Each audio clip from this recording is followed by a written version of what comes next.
Assalamualaikum warahmatullahi wabarakatuh. Bertemu kembali dalam mata kuliah Hukum Pendaftaran Tanah. Sebagaimana pertemuan sebelumnya, kita telah membahas mengenai hak milik atas satuan rumah susun. Nah, kali ini kita masih mengangkat topik yang sama sebagai bagian kedua dari pembahasan sebelumnya. Ya. Nah, di kesempatan ini kita akan mengawalinya dengan membahas lebih jauh mengenai peralihan dan pembebanan hak milik atas satuan rumah susun. Ya. Nah, adapun itu adalah sebagai berikut. Ya. Kepemilikan berkaitan dengan peralihan hak milik. Jadi, salah satu hak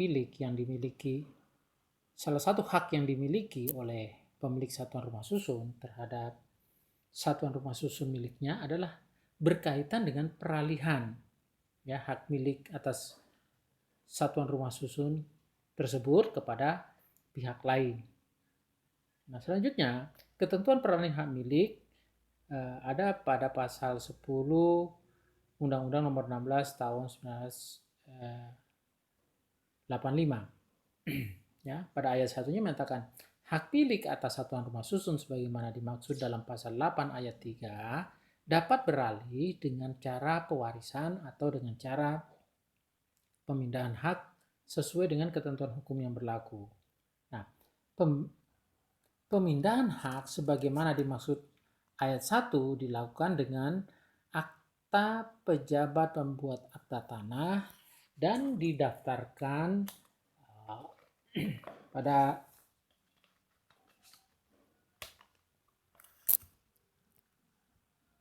kantor agraria kabupaten atau kota madya yang bersangkutan menurut peraturan pemerintah sebagaimana dimaksud pasal 19 Undang-Undang Pokok Agraria. Ya. Nah, di sini yang dimaksud kantor agraria Kabupaten Kota Madya adalah sebagaimana sekarang nomenklaturnya sudah menjadi kantor agraria dan tata ruang Badan Pertanahan Nasional. Ya. Baik, kita lanjutkan. Nah, peralihan hak milik menurut pasal 10 tersebut di atas dibagi menjadi dua. Ya. Jadi peralihan hak milik atas satuan rumah susun menurut pasal 10 Undang-Undang Nomor 16 85 dibagi menjadi dua, yaitu hak milik atas satuan rumah susun dapat beralih dari pemiliknya kepada pihak lain dan hak milik atas satuan rumah susun dapat dipindahkan. Ya, tadi kita beralih, ini dipindahkan dari pemiliknya kepada pihak lain. Penjelasan pasal 10 ayat 1 ya, Undang-Undang 16 tahun 85 memberikan uraian pengertian beralih dan pemindahan hak. Nah, yang dimaksud pewarisan adalah peralihan hak yang terjadi karena hukum dan meninggalnya pewaris. Adapun pemindahan hak adalah perbuatan hukum yang dilakukan dengan mengalihkan hak kepada pihak lain, seperti jual beli, tukar menukar, dan hibah. Ya. Kemudian dua bentuk peralihan hak atas satuan rumah susun. Ya, beralih, yang dimaksud dengan beralih, pengertian beralih menunjuk kepada berpindahnya hak milik atas satuan rumah susun dari pemiliknya kepada pihak lain dikarenakan pemiliknya meninggal dunia atau berpindahnya hak milik atas satuan rumah susun karena suatu pewarisan. Dengan meninggalnya pemilik satuan rumah susun, maka hak milik atas satuan rumah susun secara yuridis berpindah kepada ahli waris. Nah, kedua, pemindahan hak atau dialihkan. Pengertian pemindahan hak atau dialihkan menunjuk pada berpindahnya hak milik atas satuan rumah susun dari pemiliknya kepada pihak lain dikarenakan suatu perbuatan hukum yang sengaja dilakukan dengan tujuan agar pihak lain tersebut mendapatkan hak milik atas satuan rumah susun. Adapun perbuatan hukum tersebut dapat berupa jual beli, tukar menukar, penyertaan hibah dalam modal perusahaan lelang. Ya. Gitu. Selanjutnya, yang perlu diperhatikan dalam peralihan hak milik atas satuan rumah susun. Nah, yang perlu diperhatikan dalam peralihan hak atas satuan rumah susun adalah pihak yang menerima hak milik atas satuan rumah susun karena pewarisan atau pemindahan hak haruslah memenuhi syarat sebagai subjek hak milik atas satuan rumah susun. Dan pendaftaran pemindahan hak milik.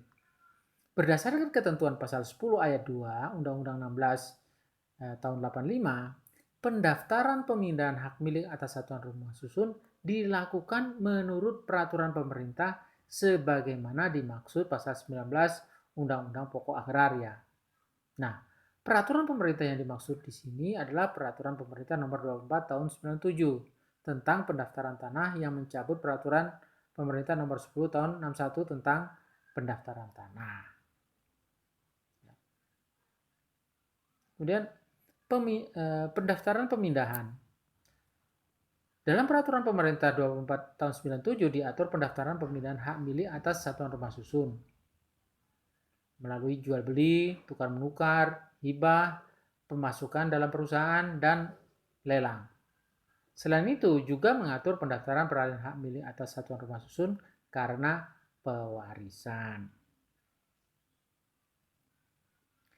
Kemudian ketentuan pendaftaran pemindahan dalam pasal 37 ayat 1 peraturan pemerintah nomor 24 tahun 97. Nah, ketentuan tentang pendaftaran pemindahan hak milik atas satuan rumah susun ya, diatur dalam pasal 37 ayat 1 peraturan pemerintah nomor 24 tahun 97, yaitu kepala kantor pertanahan ya kabupaten kota setempat hanya dapat mendaftarkan pemindahan hak milik atas satuan rumah susun melalui jual beli, tukar menukar, hibah, dan pemasukan dalam perusahaan jika dibuktikan dengan akta yang dibuat oleh pejabat pembuat akta tanah. Dan akta PPAT merupakan bukti jual beli. Maksudnya di sini ya akta PPAT merupakan bukti jual beli ya, yaitu akta yang dibuat oleh PPAT merupakan surat Anda bukti telah melakukan jual beli mengenai satuan rumah susun yang bersangkutan. Nah, dengan selesai ditandatanganinya akta tersebut, hak milik atas satuan rumah susun yang dijual itu berpindah kepada pembeli yang menjadi pemiliknya yang baru. Berikut hak atas bagian bersama, benda bersama, dan tanah bersama yang merupakan bagian yang tidak terpisahkan dengan satuan rumah susun. Jadi tidak mungkin dilakukan jual beli suatu satuan rumah susun tanpa mengikut sertakan hak bagian bersama, benda bersama, dan tanah bersama yang merupakan bagian dari hak milik atas satuan rumah susun. Dan melampirkan akta PPAT dalam pendaftaran pemindahan hak milik rumah susun. Jadi pendaftaran pemindahan hak milik atas satuan rumah susun ya, dengan melampirkan akta PPAT kepada kepala kantor pertanahan setempat dengan maksud untuk melakukan perubahan nama pemegang hak milik atas satuan rumah susun dalam sertifikatnya dari atas nama pemegang hak semula kepada pemegang hak yang baru. Gitu. Baik. Slide yang berikutnya. Pendaftaran pemindahan hak karena lelang sebagaimana pasal 4 PP nomor 20 tahun 97. Ketentuan tentang pendaftaran pemindahan hak milik atas satuan rumah susun karena lelang diatur pasal 41 Peraturan Pemerintah nomor 24 tahun 97. Yaitu pemindahan hak milik atas satuan rumah susun karena lelang hanya dapat didaftar oleh Kepala Kantor Pertanahan Kabupaten Kota setempat jika dibuktikan dengan kutipan risalah lelang, ya, atau berita acara lelang yang dibuat oleh pejabat dari kantor lelang. Nah, untuk pendaftaran pemindahan hak milik atas satuan rumah susun yang melalui lelang disampaikan kepada Kepala Kantor Pertanahan berupa kutipan risalah lelang, ya, dan sertifikat hak milik atas satuan rumah susun yang bersangkutan, bukti identitas pembeli lelang, dan bukti pelunasan harga pembelian.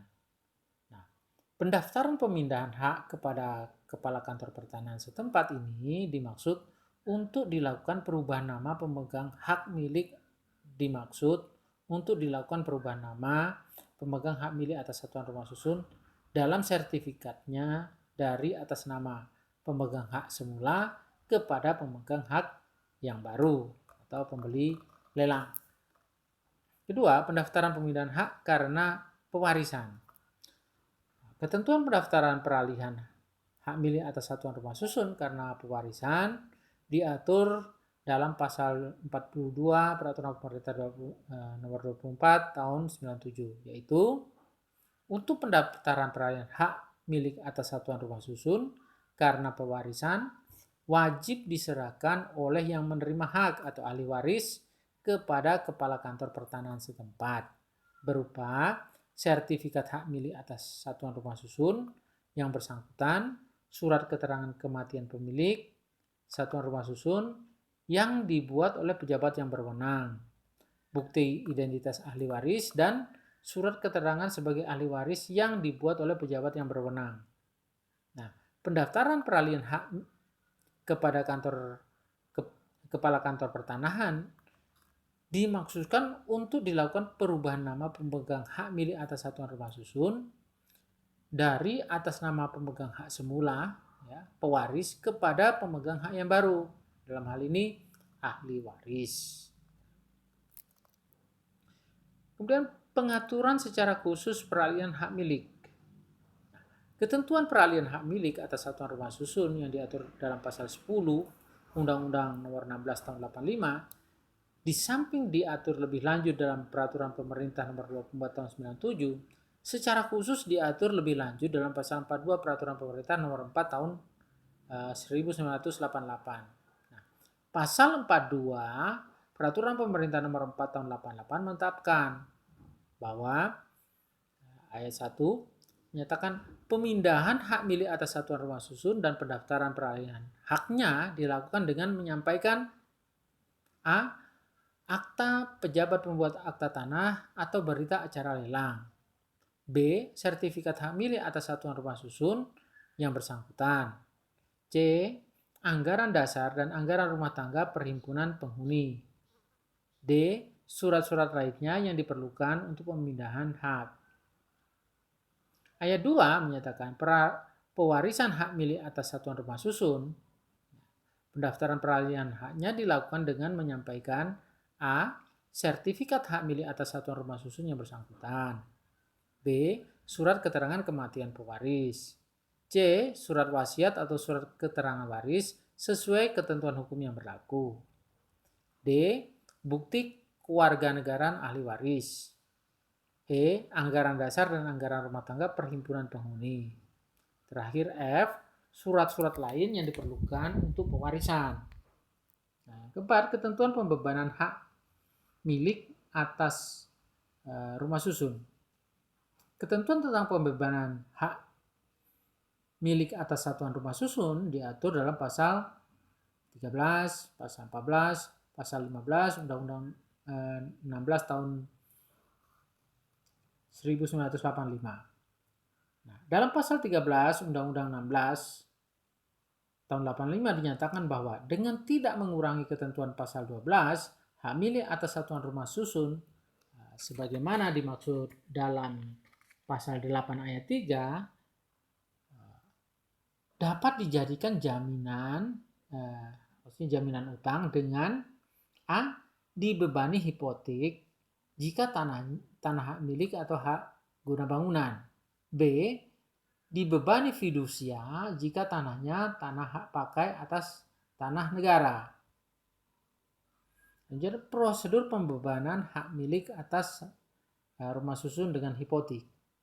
Nah, prosedur pembebanan hak milik atas satuan rumah susun dengan hipotek diatur dalam pasal 14 Undang-Undang Nomor 16 Tahun 85. Sedang prosedur pembebanan hak milik atas satuan rumah susun diatur dalam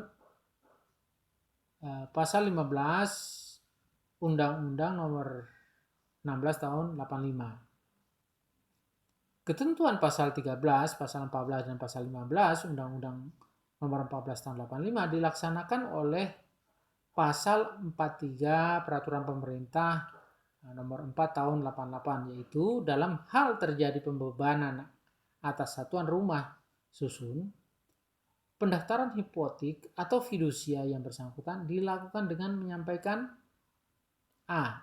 Sertifikat hak milik atas satuan rumah susun yang bersangkutan. B. Akta pembebanan hipotek atau fidusia. C. Surat-surat lainnya yang diperlukan untuk pembebanan. Kemudian dua macam lembaga jaminan hak milik atas satuan rumah susun. Nah, dari uraian tadi jelaslah bahwa Undang-Undang Nomor 16 Tahun 85 dan Peraturan Pemerintah Nomor 4 Tahun 88 membagi dua macam lembaga jaminan pada hak milik atas satuan rumah susun. Hak milik atas satuan rumah susun yang berdiri di atas tanah hak milik atau hak guna bangunan dapat dijadikan jaminan utang dengan dibebani hipotek. Sedang hak milik atas satuan rumah susun yang berdiri di atas tanah hak pakai atau tanah negara dapat dijadikan jaminan utang dengan dibebani fidusia. Nah, ketentuan tentang pembebanan tersebut ya sebagaimana diatur dalam Undang-Undang Nomor 6 Tahun 85 dan Peraturan Pemerintah Nomor 4 Tahun 88 telah berubah dengan diundangkannya Undang-Undang Nomor 4 Tahun 1996 tentang hak tanggungan atas tanah beserta benda-benda yang berkaitan dengan tanah. Selanjutnya, pasal 29 Undang-Undang Nomor 4 Tahun 96 menghapus ketentuan hipotek buku 2 KUH Perdata. Jadi Undang-Undang Nomor 4 Tahun 96 melalui pasal 29-nya menyatakan tidak berlaku lagi ketentuan mengenai hipotek sebagaimana tersebut dalam buku 2 Kitab Undang-Undang Hukum Perdata Indonesia mengenai pembebanan hak tanggungan pada hak atas tanah beserta benda-benda yang berkaitan dengan tanah. Undang-Undang 4 tahun 1996 dibuat dengan maksud melaksanakan ketentuan pasal 51 Undang-Undang Pokok Agraria dan untuk mewujudkan unifikasi hukum tanah nasional khususnya tentang hak jaminan atas tanah yang merupakan salah satu tujuan diundangkan Undang-Undang Pokok Agraria. Nah, pasal 4 Undang-Undang Nomor 4 Tahun 96 menetapkan hak atas tanah dapat jadi jaminan utang. Jadi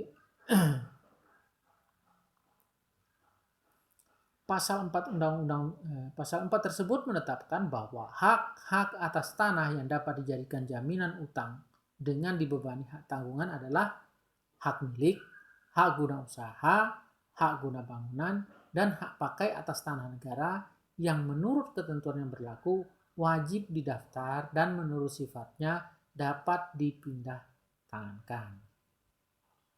Dan pengaturan hak pakai atas tanah sebagai objek hak tanggungan. Khusus pengaturan hak pakai atas tanah sebagai objek hak tanggungan dapat dijelaskan bahwa hak pakai atas tanah negara yang wajib didaftar namun tidak dapat dipindah tangankan yaitu hak pakai atas tanah negara yang dipunyai oleh departemen, lembaga pemerintah non-departemen, pemerintah daerah, lembaga tinggi negara, dan lembaga-lembaga tinggi negara, kemudian perwakilan negara asing dan perwakilan badan internasional, dan badan keagamaan dan badan sosial. Nah, oleh karena hak pakai atas tanah negara tidak dapat dipindah tangankan, maka tidak dapat dijadikan jaminan utang dengan dibebani hak. Kemudian yang dapat menjadi jaminan utang sebelum Undang-Undang Nomor 4 Tahun 96. Nah, sebelum diundangkan Undang-Undang Nomor 4 Tahun 96, hak-hak atas tanah dapat dijadikan jaminan utang dengan dibebani hak tanggungan adalah hak milik, hak guna usaha, dan hak guna bangunan sebagaimana pasal 25, pasal 33, dan pasal 39 Undang-Undang Pokok Agraria. Sementara hak pakai atas tanah tidak dapat dijadikan jaminan utang dengan dibebani hak tanggungan. Hak pakai atas tanah negara menurut pasal 13 Undang-Undang Nomor 16 Tahun 85 dapat dijadikan jaminan utang dengan dibebani fidusia. Kemudian Undang-Undang Nomor 4 melakukan perubahan secara material terhadap UPA. Jadi dari segi hak atas tanah sebagai jaminan utang, Undang-Undang Nomor 4 Tahun 96 telah melakukan perubahan secara material terhadap Undang-Undang Pokok Agraria, yaitu semula objek hak tanggungan menurut Undang-Undang Pokok Agraria adalah hak milik, hak guna usaha, hak guna bangunan, kemudian menambahkan hak pakai atas tanah negara yang menurut ketentuan yang berlaku wajib didaftar dan menurut sifatnya dapat pindah tangankan juga menjadi objek hak tanggungan. Gitu. Ya, lanjutnya, konsekuensi tidak berlakunya hipotek atas tanah. Oleh karena ketentuan mengenai hipotek atas tanah dinyatakan tidak berlaku lagi dan menetapkan hak pakai atas tanah negara yang menurut ketentuan yang berlaku wajib didaftar dan menurut sifatnya dapat dipindah tangankan sebagai objek hak tanggungan dalam Undang-Undang Nomor 4 Tahun 96, maka ketentuan mengenai hak milik atas satuan rumah susun sebagai jaminan utang dalam Undang-Undang Nomor 16 Tahun 85 Yunto Peraturan Pemerintah Nomor 4 Tahun 88 berubah menjadi hak milik atas satuan rumah susun dapat dijadikan jaminan utang dengan dibebani hak tanggungan. Kemudian, hak milik atas satuan rumah susun sebagai jaminan utang sebagaimana pasal 27 Undang-Undang Nomor 4 Tahun 96. Nah, Undang-Undang Nomor 4 Tahun 96 melalui pasal 27 memberlakukan hak milik atas satuan rumah susun sebagai jaminan utang dengan dibebani hak tanggungan dalam Undang-Undang Nomor 16 Tahun 1985 Yunto Peraturan Pemerintah Nomor 4 Tahun 88, yaitu ketentuan undang-undang ini berlaku juga terhadap pembebanan hak jaminan atas rumah susun dan hak milik atas satuan rumah susun. Kemudian syarat-syarat jaminan utang dengan dibebani hak tanggungan menurut Sugiarto. Nah, dalam penjelasan umum Undang-Undang Nomor 4 Tahun 96 ditegaskan bahwa hak atas tanah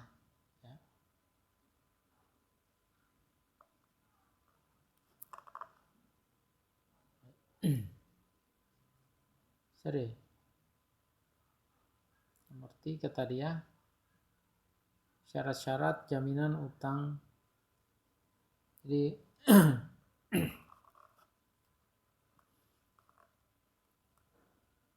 Jadi dalam penjelasan pasal 4 tahun 96 ditegaskan bahwa hak atas tanah yang dapat dijadikan jaminan utang dengan dibebani hak tanggungan harus memenuhi syarat-syarat, yaitu A. hak atas tanah tersebut menurut ketentuan yang berlaku wajib didaftarkan. B. Hak atas tanah tersebut menurut sifatnya dapat dipindah tangankan. Selanjutnya seperti yang saya baca tadi ya sebelumnya, itu syarat-syarat jaminan dengan dibebani hak tanggungan menurut I. Sugiarto. Syarat-syarat hak atas tanah yang dapat dijadikan jaminan utang dengan dibebani hak tanggungan dinyatakan oleh I. Sugiarto, yaitu A. Dapat dinilai dengan uang. Ini dikarenakan utang yang dijamin berupa uang. Kemudian yang B, merupakan hak yang telah didaftarkan. Ya, maksudnya daftar umum pendaftaran tanah sebagai syarat untuk memenuhi asas publisitas. Yang C, menurut Sugiarto, bersifat dapat dipindah tangankan. Ya, dalam hal debitur cedera janji, benda tersebut dapat dijual di muka umum. Terakhir D, menurut penunjukan dengan peraturan perundang-undangannya. Ya, memerlukan penunjukan dengan memerlukan penunjukan dengan peraturan perundang-undangan. Itulah yang D menurut I. Sugiarto.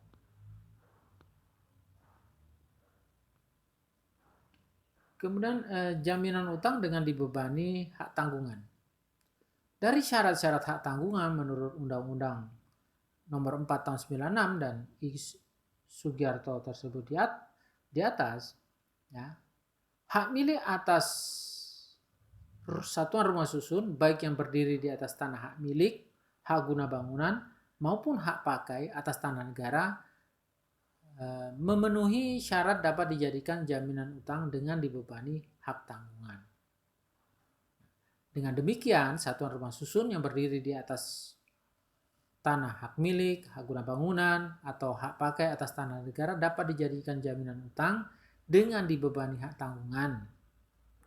Di sini tidak ada perbedaan lagi penerapan lembaga jaminan pada satuan rumah susun baik yang berdiri di atas tanah hak milik, hak guna bangunan, atau hak pakai atas tanah negara. Kemudian syarat-syarat pembebanan hak tanggungan terhadap hak milik atas satuan rumah susun harus memenuhi 3 unsur. 3 unsur tersebut yaitu 1. Adanya perjanjian utang piutang. 2. Adanya akta pemberian hak tanggungan. Sementara yang ketiga pendaftaran akta pemberian hak tanggungan. Nah, adapun yang dimaksud secara pertama tadi yaitu adanya perjanjian utang piutang. Nah, perjanjian utang piutang antara debitur dan kreditor merupakan perjanjian pokok. Perjanjian utang piutang ini dapat dibuat dengan akta otentik, yaitu akta yang dibuat oleh notaris, atau dibuat dengan akta di bawah tangan, yaitu dibuat sendiri oleh debitur dan kreditur. Unsur kedua, ya, adanya akta pemberian hak tanggungan. Nah, untuk memberikan jaminan utang debitur kepada kreditor, debitur berjanji menyerahkan hak milik atas satuan rumah susun sebagai jaminan kepada kreditor. Penyerahan jaminan ini bersifat asesoir. Asesoir artinya sebagai perjanjian ikutan atau perjanjian tambahan dari perjanjian pokok. Nah, Maria S.W. Sumarjono menyatakan bahwa perjanjian pokok merupakan perjanjian yang menimbulkan hubungan hukum utang piutang, sedangkan perjanjian asesoir merupakan perjanjian ikutan yang menimbulkan hubungan hukum penjaminan atas perjanjian pokok. Keberadaan, berakhir, dan hapusnya hak tanggungan dengan sendirinya tergantung pada utang yang dijamin pelunasannya. Nah, penyerahan jaminan berupa hak milik atas satuan rumah susun oleh debitur kepada debitur sebagaimana pemberian hak tanggungan dibuktikan dengan pembuatan akta pemberian hak tanggungan oleh pejabat pembuat akta tanah atau PPAT. Nah, unsur ketiga, ya, pendaftaran akta pemberian hak tanggungan. Jadi pasal 40 ayat 1 Peraturan Pemerintah Nomor 24 Tahun 97 menetapkan bahwa selambat-lambatnya 7 hari kerja sejak tanggal ditandatanganinya akta pemberian hak tanggungan, PPAT wajib menyampaikan akta yang dibuatnya berikut dokumen-dokumen yang bersangkutan kepada kantor pertanahan kabupaten kota setempat untuk didaftar. Pendaftaran akta pemberian hak tanggungan ini dimaksudkan untuk dibuatkan buku tanah hak tanggungan dan mencatatnya dalam buku tanah yang menjadi objek hak tanggungan serta menyalin catatan tersebut pada sertifikat hak milik atas satuan rumah susun yang bersangkutan. Pendaftaran akta pemberian hak tanggungan tersebut merupakan syarat mutlak untuk lahirnya hak tanggungan dan mengikatnya hak tersebut terhadap pihak ketiga karena telah terpenuhi asas publisitas. Sebagai tanda bukti adanya hak tanggungan, Kepala Kantor Pertanahan setempat menerbitkan sertifikat hak tanggungan yang di dalamnya memuat irah-irah dengan kata-kata demi keadilan berdasarkan ketuhanan yang Maha Esa. Sertifikat hak tanggungan diserahkan oleh PPAT kepada pemegang hak tanggungan atau kreditor. Jadi saya kira demikian untuk mata kuliah hukum pendaftaran kali ini yang bertemakan hak milik atas satuan rumah susun bagian kedua. Oke, baik, saya akhiri saja. Dengan akhir kata, wassalamualaikum warahmatullahi wabarakatuh.